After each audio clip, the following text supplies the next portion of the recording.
So a massive criticism of VFX is that it takes away from the movie experience, often being called cheap, ugly, lacking in depth, or just a crutch for the filmmakers. But I believe that none of these criticisms can apply to the visual effects of the Sandman. Because instead of being just another generic CGI villain, the filmmakers and the VFX artists did something completely different and established him as the perfect example of using visual effects to both create impossible things and using visual effects to massively enhance the narrative. Because Sandman is this very tragic character, with a story brought to life by a fantastic actor. But actually, a lot of this tragedy and a lot of this story was initially incepted in a completely CGI scene, his birth scene, and was told using completely digital sound effects. Which leads me to ask the question, can we credit at least some of the emotional beats in this movie entirely to CGI? Because for example, let's take a look at this moment here, when we see Sandman literally and figuratively fail to keep both himself and his life together as he falls apart. Or here, where again, he literally and figuratively isn't strong enough to hold on to his daughter. Or here, as he gains control over both his powers and his life, as both he and his willpower hardens to protect his daughter. Basically, however you interpret these scenes, all of this underlying storytelling is coming from the completely CGI sound effects and is setting up the entire character moving forwards for the rest of the movie. But at the same time, all of this was still just made on a computer in a dark room by a bunch of underpaid visual effects artists chained to their desks. So, is there any soul in this? Does it have the same level of skill and craftsmanship on display as when they were building and animating these models by hand? And is this enough to let it transcend just being this thing made in a computer? Well, to answer this and more, let's break down the steps they took to pour life into this character and use this to answer the question, can a big blob of CGI like Sandman actually have a soul? So a core component which drives the story behind Sandman comes from how he's been animated. Because to do this guy, the VFX artist had to create something that could show such a wide range of emotions across the course of this movie. Everything from soft and gentle to aggressive and determined. However, it turns out that getting such a performance out of a guy made completely out of sand is actually a very hard thing to do. Because you see, normally with a CG character, animators spend a long time trying to establish these things called poses. And these are those defined dramatic shapes that you always see animated characters pull and then cycle throughout a shot. And what's really brilliant about them is that a good pose can portray so much emotion, even just from its outline. I mean, just take a look at these characters' silhouettes here, and you can easily tell exactly what they're feeling. And so, because of this, when you're creating an emotionally driven performance like Sandman's, good poses are essential for communicating with the audience, because they add that extra layer to the visual storytelling. But with Sandman, because he's made literally out of sand, there's this entire secondary sand-based movement to him, which the animators actually had no control over because it's being driven by a completely different department known as the effects department. And now these guys are kind of the specialists in the movement of fluid-based stuff like water, gases, or in our case sand, which is all great, but basically means that they're no specialists in animation.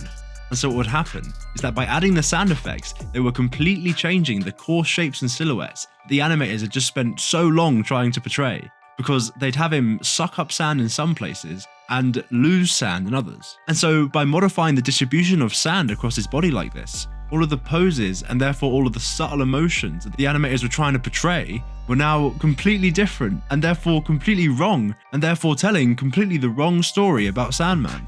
And on top of this, because all of the effects were added after the animation, all of the weight of the animation was getting completely messed up as well, because they'd animate the arms as if they were one weight, and then the effects guys would come along and have most of that weight come falling off. So the animation would now look weird because Sandman would have this tiny arm moving around as if it was at full size. So it just became this nightmare death spiral, because whatever the animators did would then get ruined by the effects guys. So they'd just have to keep reanimating it over and over again just to keep getting it ruined again. And so this was decimating their ability to tell any kind of emotional story with Sandman. So how did they solve this? Well, in the end, it had to be the animators who stepped out of their comfort zone and also directed the movement of the sand. So as you can see in this shot here, they've added all of these little orbs to tell the effects guys where they think Sandman should be losing volume. And so by determining this for themselves, it allowed the animators to finally be able to properly counter-animate against his volume loss. But even with this information, it still wouldn't have been easy to do, because they still had to generally guess the weight and the shape they would end up with after the sound effects were added. So the fact that we got this gentle, genuine, perfect performance of the Sandman's birth against all of these odds is such an incredible testament to the animation in this scene, and was genuinely something that was only possible through the top levels of skill and intricate teamwork between different departments. But good animation alone wasn't enough to tell this story, because whilst it provided the baseline of Sandman's movement, all of those metaphors we discussed earlier were actually coming from the movement of the sand, which, as we also said earlier, was done by the effects guys and not the animators. So what does it take to be able to use sand to tell a story?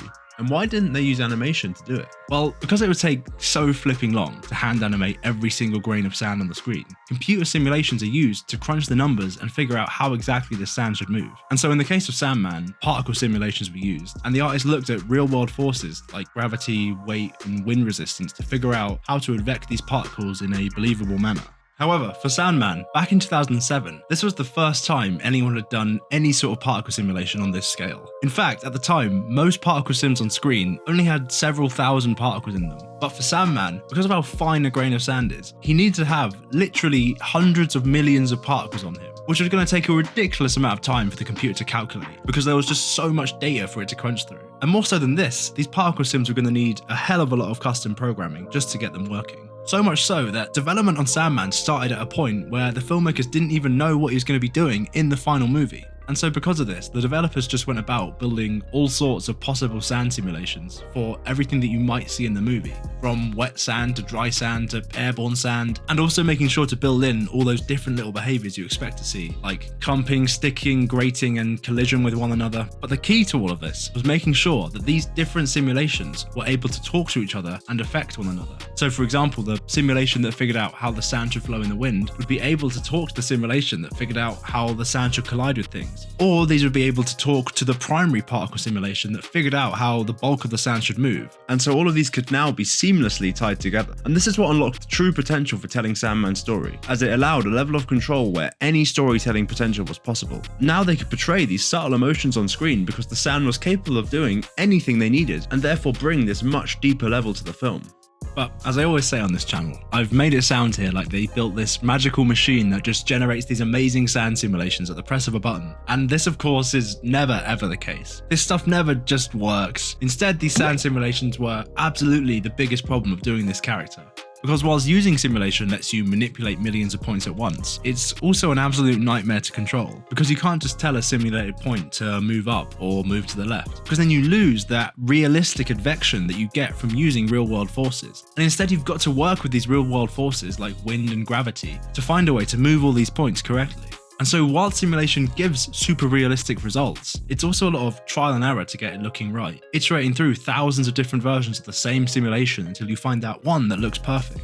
And so when you're working on a model as detailed as Sandman, it's this having to iterate over it thousands of times that makes it so hard. Because managing all these millions of points on slow 2007 hardware is a very long process, and this made these iterations take ages and ages. So there was this massive barrier to doing these effects, and so the fact that they went through all of this effort just to tell a story with them is such an amazing example of the artistry that CGI can allow for. But despite all of this, I believe that all of this effort would have been for nothing if it wasn't for one final ingredient that elevated all of these effects. Because you can have the most well-animated, story-driven character in the world, but if he looks awful, then no one is going to buy into it. And so this was the final thing that raised Sandman up and turned him into something special, his sheer photorealism. And so, considering that he was such a nightmare to do, why did Sandman look so good all the way back in 2007, when films nowadays are churning out such mid-quality CGI? Well, I believe this all comes down to just how well Sandman's VFX were utilised throughout this movie. And the attack on the armoured car sequence is the perfect demonstration of this. Yeah, the green screen work is a little janky, but as for Sandman himself, every single shot in this sequence is jammed full of little cinematic tricks that all add up to massively reduce the amount of CGI we see on screen. And my absolute favourite of these shots is this shot here, as Spiderman punches through Sandman. Rather than using perspective trickery or a digital double to do this punch-through effect, the filmmakers instead employed one-armed boxer, Baxter Humby, to deliver this punch. And so, disguised as Spider-Man, he punched Sandman with his amputated arm, and then the only bit of CGI needed was a digital fist on the end of this arm. And another example is this shot here. Rather than showing Sandman switching from a sand cloud to a humanoid, director Sam Raimi instead leveraged his horror background and used the less is more approach, and only showed us his ominous shadow landing on the top of the truck. Or a third trick was to, as often as possible, use as many real-world props. For example, when Sandman grows his hand into weapons, he actually wore little Sandman weapon gloves. Or all the sand inside of the van was actually real prop sand and not CGI.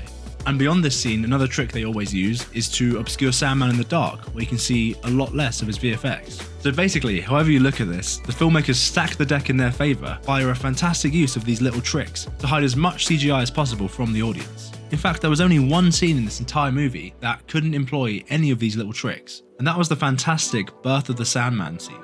This 2,600 frame sequence of pure CGI was set in the sunny daytime and had no way of hiding or obscuring any mistakes. So how on earth was this one sequence so realistic? Well, to begin with, they clearly did pour a lot of time and money into this shot to make it as good as possible. In fact, this is one of the most documented shots I've ever read about, and so it was clearly meant to be the money shot of the film. So that, in addition to all of the technical developments we've mentioned so far, is doing a lot of the lifting visually. But beyond this, the major trick that made this shot possible was to take this overarching problem of doing Sandman, that he's made out of millions of grains of sand and this is way too much for the computer to use, and use this to their advantage to create this super realistic appearance. So what did they do? Well, even though this shot starts on just a close-up of individual sand grains, because of the reasons we just mentioned, you just can't maintain this level of quality as the camera pulls out to reveal more and more. And so what they did is they built a system where they could seamlessly swap out the individual grains of sand for just a simple piece of 3D geometry with a picture of sand on it. And this worked because clumped up sand all looks so generic that you can actually get away with just blending between individual grains and a picture. And so this meant that as the camera got closer and further away, VFX artists could switch between these different quality levels of sand to balance out computing power with amazing visual quality. And what's brilliant about this is, you can't really do it with any other type of CG character, because you can't break things like flesh or fur down into their individual components like you can with sand grains, and then you can't just blend flesh or fur into a photo of itself either, because flesh and fur don't look anywhere near as generic as sand does. But this does work with sand, which meant they used Sandman's biggest limitation against him, because now they could capture that insane realism where they needed it by literally rendering the individual sand grains and then fall back on much more efficient computing methods in the areas where they didn't, which is just brilliant and truly unlocks that final level of realism that the character needed. And so now we have a high quality piece of CGI with great emotion behind it and revolutionary effects which are photorealistically blended into the movie using some amazing techniques. So with all of this in mind, is there anything else that this particular effect needs to be considered something more than just a bunch of pixels on the screen? Well, how about a legacy?